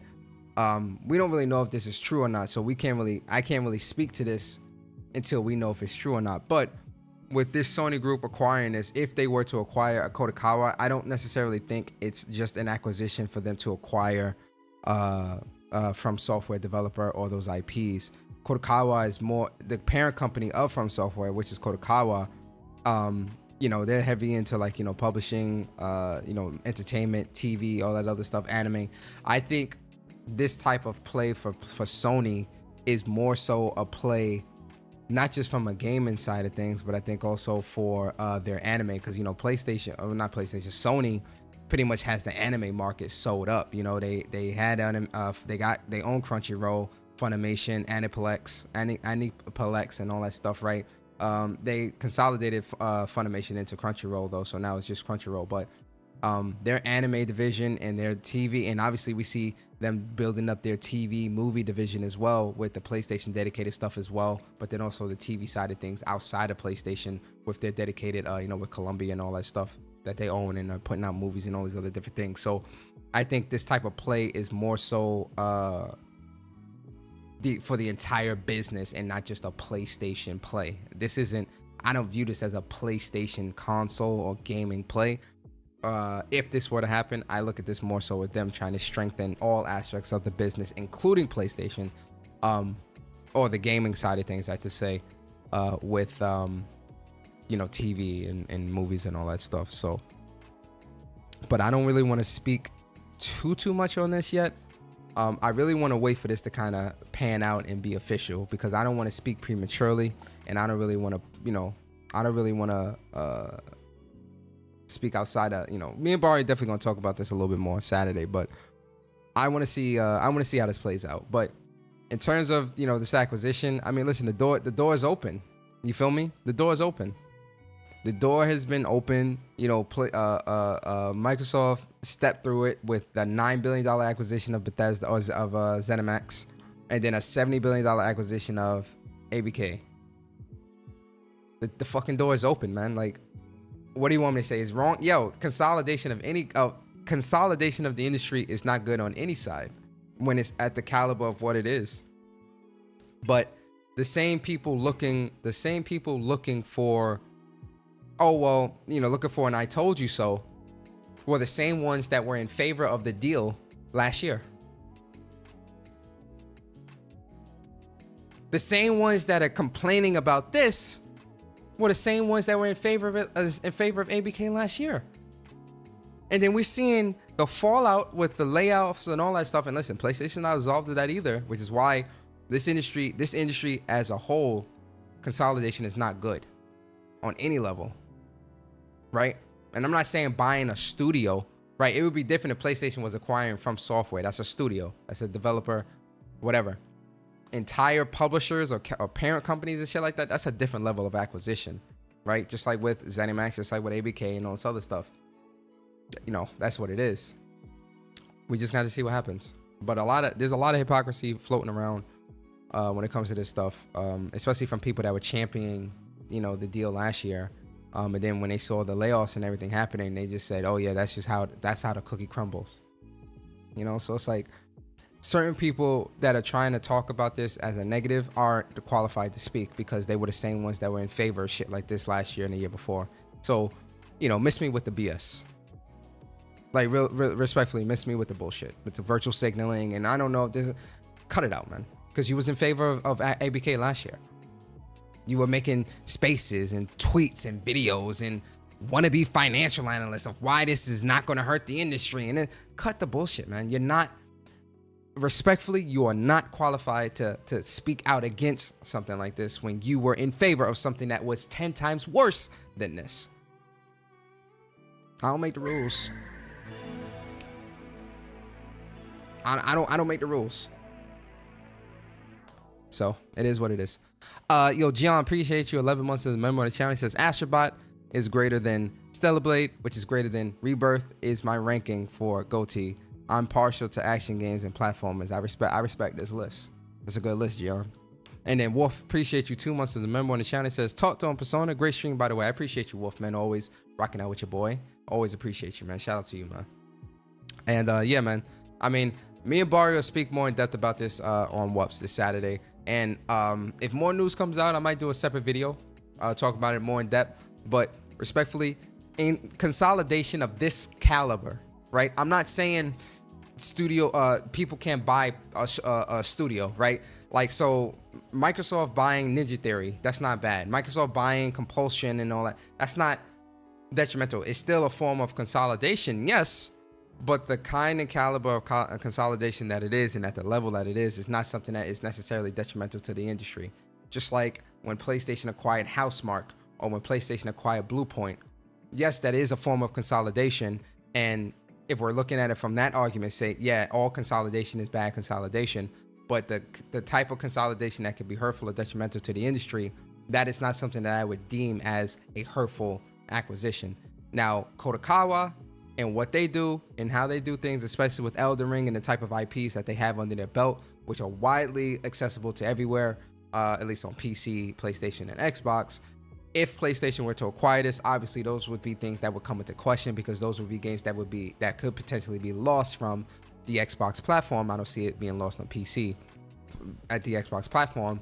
Then you have an argument of, oh, well, which is why I'm seeing a lot of people with these arguments now of like, oh, well, Xbox is putting all their games on PlayStation, so PlayStation. Listen, at the end of the day, consolidation of this size can be very hurtful to the industry, very hurtful to gaming, very hurtful to entertainment. It sucks. It sucks to see. But again, who opened this door? I had to go back to that because the people complaining are the people that was in favor of something that was 10 times worse than this. You're not qualified to speak. Sorry, I don't make the rules. It is what it is, and feel how you feel about it, but you're not qualified. You're not. Because you're championing it. You're championing those massive acquisitions in the past is what brought us here anyway. All the videos, all the dissertations, all the diatribes of bullshit that you were talking in your YouTube videos and in your podcast of why this is good for gaming and good for the industry. You opened this door. You.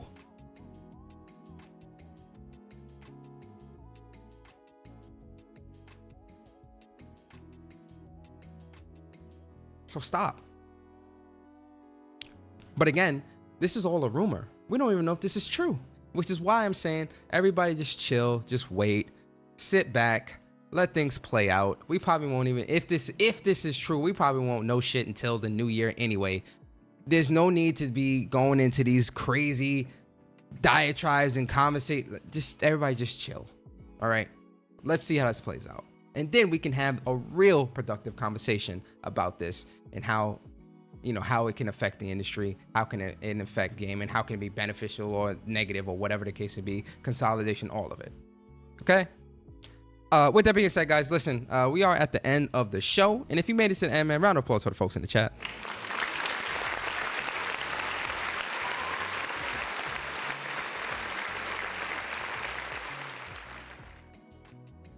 Okay, so here's the update. So the update is actually here at the bottom. So the update, Nikkei has reported that the negotiations are currently in the early stages. So yeah, they probably won't even sign no papers till like the summer or spring of next year, if anything, and it might even fall through. So we don't even know. We don't even like this shit could be nothing. Anyway, but yeah, yo, listen, guys.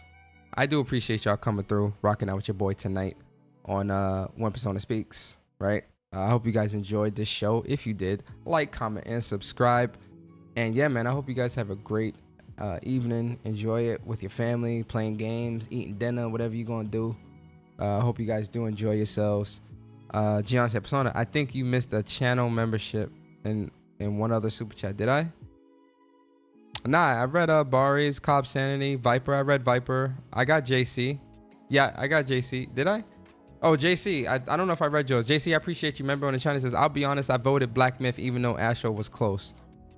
That ain't nothing wrong with that. Black Myth is a good game for what I played so far. I did read Doopity's super chat. I got you, Dion, and I got Wolf. Yeah, I got everybody. But yo, listen, guys, I appreciate y'all so much. Please be safe. Enjoy the rest of your evening. Have fun. Play games. Be with your family. Eat dinner. Whatever you're going to do. Watch movies. Just be safe and have fun with whatever it is you're going to do. And yeah, man, I'll see you guys this Saturday on episode 178. What's Up PlayStation Podcast with me and Bari. I know it's going to be a good show. Also, tomorrow afternoon, probably around like 5:30, whenever Bari puts the show up, Bari's going to do a J Bari show. So definitely don't miss that. I know he's going to probably do his live voting as well and talk about, probably touch on this Kodokawa stuff as well. And, talk about the whole DLC situation too. So definitely make sure you guys check out J Bari's channel. The link is in the description. Check out What's Up PlayStation Podcast. The link to that is in the description and all that good stuff, man. All right, listen, I appreciate y'all. Be safe, and I'm out.